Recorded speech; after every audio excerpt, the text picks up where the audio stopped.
Please give a warm welcome to the hosts of Alternate Ending.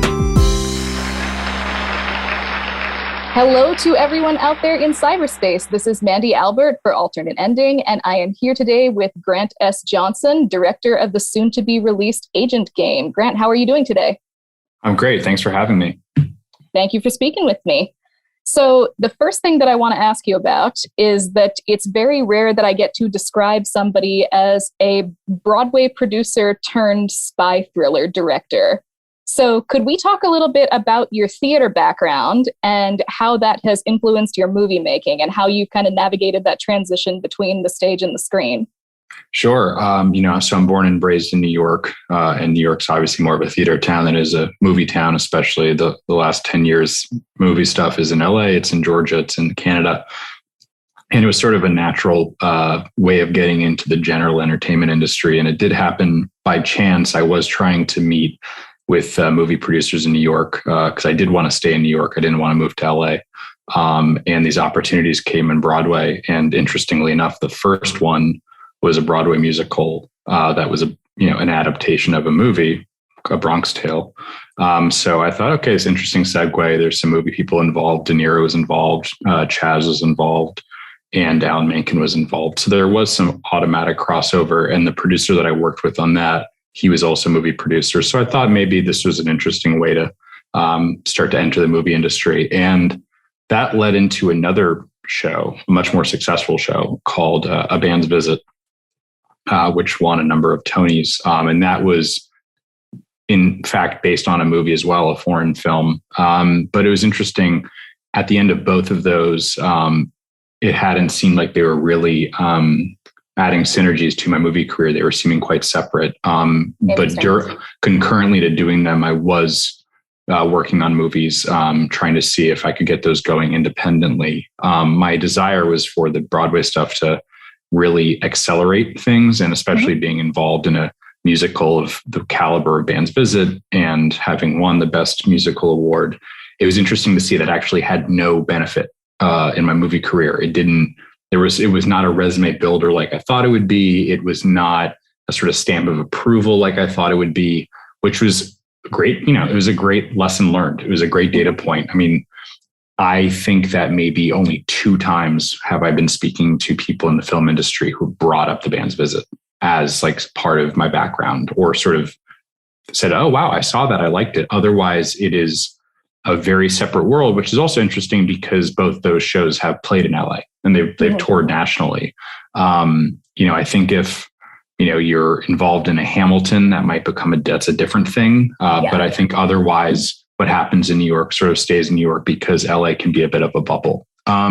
So I saw that those weren't going to be as helpful to my movie career as I had hoped they were. So I decided to focus entirely on movies. And when I shot my film Nighthawks, which is a very New York, eyes wide shut, the game type of feeling to it, I got connected with an international sales agent named Tyler Connie, who runs Taylor and Dodge. And he and I agreed he'd represent the international sales for Nighthawks. And over the course of a couple of years, we kept in touch and talked about some various projects. And he then showed me the screenplay to Agent Game, which he had co-written. And said, hey, I think this is the one that we should work on together, because he had seen Nighthawks many times because he represented it. He knew about the Broadway. He had seen some other stuff I'd worked on, come to some shoots, in fact, of things that I'd been doing. And fortunately, even though it was during COVID, we were able to, jumpstart this movie. And that's how it led into it. But the Broadway thing probably in some ways provided some lessons, but interestingly did not end up becoming much of a factor in my movie career. That is so interesting, because when I saw The Band's Visit on your Wikipedia page, I got really excited because I was familiar with it. But you compared it to Hamilton, and it is kind of especially compared to something like Hamilton, it is kind of a weird, unique little musical about a very niche sort of subject matter. And I did think, watching Agent Game, that I saw some of those influences in the way that you directed this spy thriller, because I kept noticing things about how stylish it was and how the fight scenes were choreographed and things like that. And I kept thinking, if I didn't know he had a theater background, I think I might have guessed. So Can you talk to me a little bit about like how you see yourself as a director? So what distinguishes you as a movie director? Because you've also made 3 very different films at this point. So your first film, Frat Stars, is a very, very different film from Agent Game. Yeah. So talk to me a little bit about your style and your approach to these movies. Yeah, well, I appreciate you saying, some of the things of Agent Game were particularly stylish or they stuck out to you. And that's definitely what I think is one of the tenets of, my directorial style. Basically, I think I showed in Nighthawks, which I filmed when I was 25. I think I showed an artistic flair in that. And that's because my background in art history. I majored in art history in college. I worked in art prior to film a little bit. And that's a huge passion of mine is, paintings and going to museums. And I think I showed that in Nighthawks, and the name Nighthawks is a derivation of the painting Nighthawks by Edward Hopper from 1942. Yeah. So I think that going into Agent Game, what I said to Tyler as part of my pitch of why he should hire me on it is that I felt that action movies in particular were prioritizing, especially these days, very much the action in the cast and nothing else. Everything else was falling by the wayside. And I said, look, just because this isn't a Sundance movie doesn't mean it can't be thoughtful, and it can't look a certain way. It can't sound a certain way. Like it really should. It can only make it better. And I felt that the best way to set this movie apart was to be thoughtful about how I filmed it, be thoughtful about the score, and more than anything, be thoughtful about the characters. So when I did get hired, I did rewrite every single character because it's an ensemble movie, and in those it's very difficult to individualize all 8 characters. Usually in movies they all seem a little bit redundant at times, and I wanted to do my best to make sure that each of them served his or her own specific purpose. And I always said, like, look, this could do very well.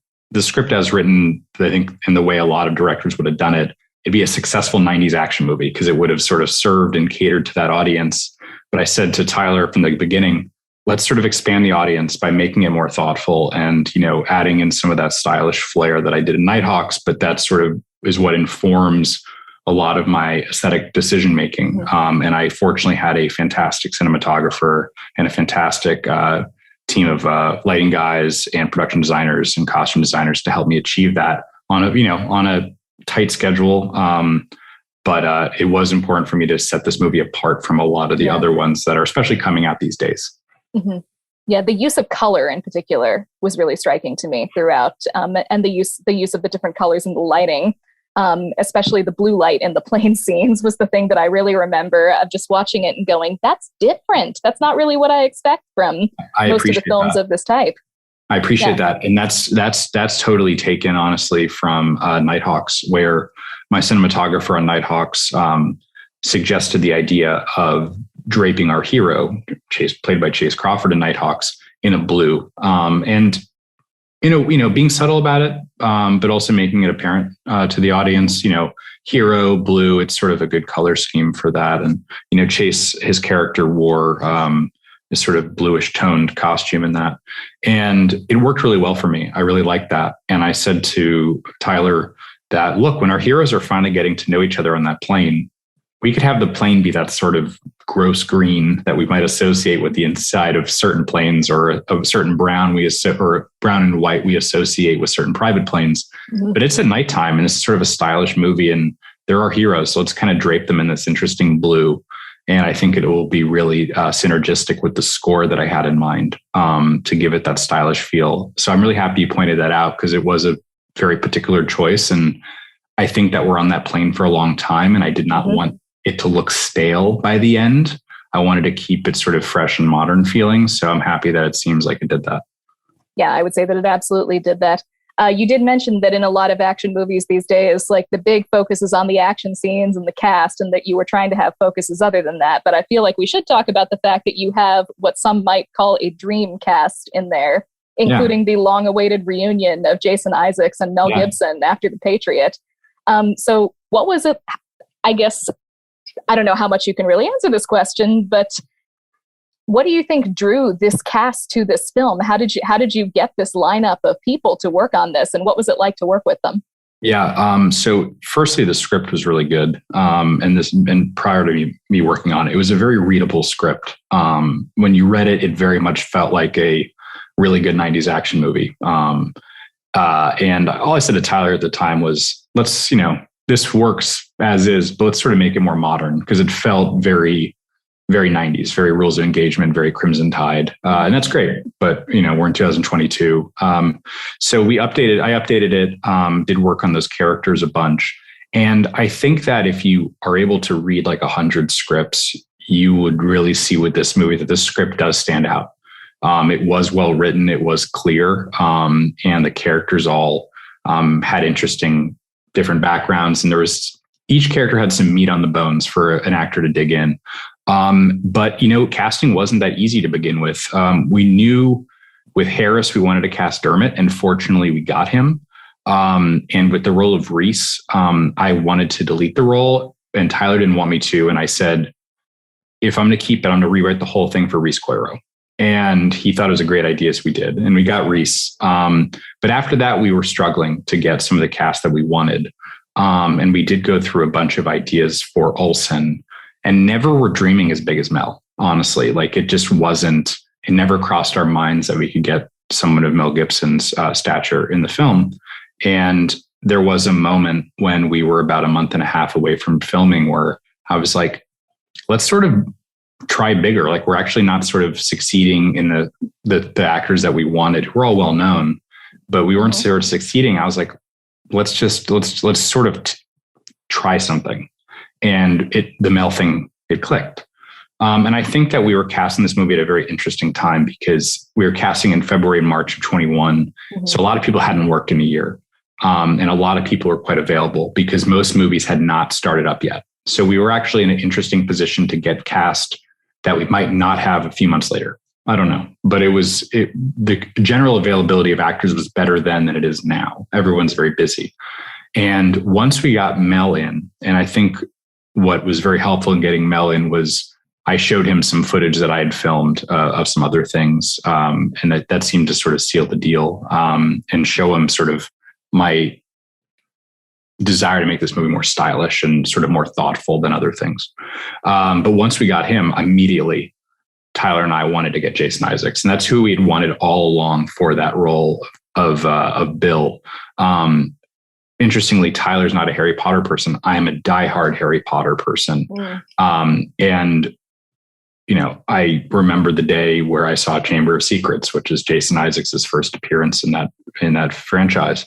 And I knew that I've always wanted to work with him. And so that was the first offer we made once we got Mel, was to Jason. At that point, I hadn't even thought of The Patriot as the sort of reunion. I just knew that Jason's as good of an actor as one can find.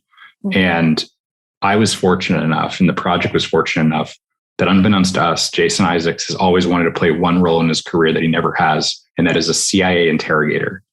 That's amazing. We had no idea. And he told us when we got to meet him finally that this was the one kind of part he's ever wanted to play and been deprived of all these years. So it was a bit of a lightning in a bottle. And once we got him, I got greedy. And I said to Tyler, hey, we got this role of Omar. There's one guy who can play this role. It's Barkhad from Captain Phillips. Mm-hmm. And it was just like, Tyler was like, yeah, you're right. There's literally no other better idea that one could ever come up with. And, then we realized that there was a Paul Greengrass overlap with Jason being in Green Zone and Barkhad being in Captain Phillips. So yeah, it was, I'll say there were many months of struggle to get the cast together. But once there was a moment when we sort of thought of Mel and we just took a shot. And then the dominoes all started falling. That everything started to fall into place after that. And it was a great cast to work with. Like, all in all, my best experience. I really liked working with Mel and Jason and Dermot, everyone. And there's a reason why they're all so successful. Mm-hmm. It's not just because they're talent, but it's because of how they treat people on set and, that's great. And collaborating with them. There's a reason why they are still who they are. Yeah, that's wonderful to hear. Though we haven't even touched on what I thought was one of the most interesting casting decisions, which was the casting of Augusta, Georgia, to play the various locations, including, does Augusta stand in for Antwerp there? Augusta stands in for everywhere. I've spent a fair bit of time in Antwerp myself, and I was looking around for the telltale Antwerp signs. I was like, I don't think this is Antwerp. And then I saw the Georgia film logo pop up. So Tell me a little bit about why Augusta and what it was like working there and what drew you to that particular city that not everybody thinks of on a daily basis. Yeah, look, there's a reason why Disney has opened up a major headquarters in Georgia and is filming Marvel stuff there and Star Wars stuff there. It's because the tax credit, and it's because the kind of labor they've gotten down there. They get a lot of talented people working down there. And, to film, I filmed 2 movies in New York before this. And the New York tax credit's just gotten worse. The New Jersey credit's all right. And just a lot of states just not that great, or there's a lot of strings attached. And Georgia is just the most friendly place in the United States to film right now. And we knew that if we filmed in Atlanta, it's a very busy town because of all the filming that's happening there. And there's a lot of NBC, CBS type of stuff also filming there. And we looked around at the various cities, not super far from Atlanta, because we wanted some of the crew to come out if we could. But, not so close where we were sort of up against Marvel. And we were up against other people filming, needing locations and being able to pay more than we could. And that got us to Augusta. Our line producer had mentioned it as a place that he had filmed a movie and thought it was good. And look, when you get to Augusta and you're trying to make it look like Antwerp and all these other locations in the movie, it's tough, but you make it work. There was some scenes that have to look like DC, and we found the perfect intersection in the town that looked like it could be in DC. It has a sort of Romanesque building and what have you in the background. And a mix of that with some stock footage of various European cities. I sort of blended together to be Antwerp. Originally it was written as somewhere a lot more known, like maybe a Brussels at minimum. But I think it was a place that was probably like Paris might have been the original. And I was just like, look, we got to talk about a place that like people are not all going to know. I've been to Antwerp, but not a lot of people have. And we have to just make it feel like it could be in a place like that versus a very site specific, famous, recognizable place like a Paris. But look, Augusta had one street with a French restaurant on it. It happened to be where our production office was. So that's where we filmed the opening scene there. There was a perfect airport for all the plane stuff. It worked out really well. And, it was a very good experience, though it is funny that we filmed the whole thing in Augusta to mask all these different cities. It really is. And you did well. I spent a little bit of time wondering, were we really in Antwerp? Unfortunately, that is all the time that we have together. But once again, to everybody out there, the movie is Agent Game. It is out in theaters and video on demand on April 8th. Please check it out. And Grant S. Johnson, thank you so much for speaking with me today. Thanks, Mandy. Appreciate it.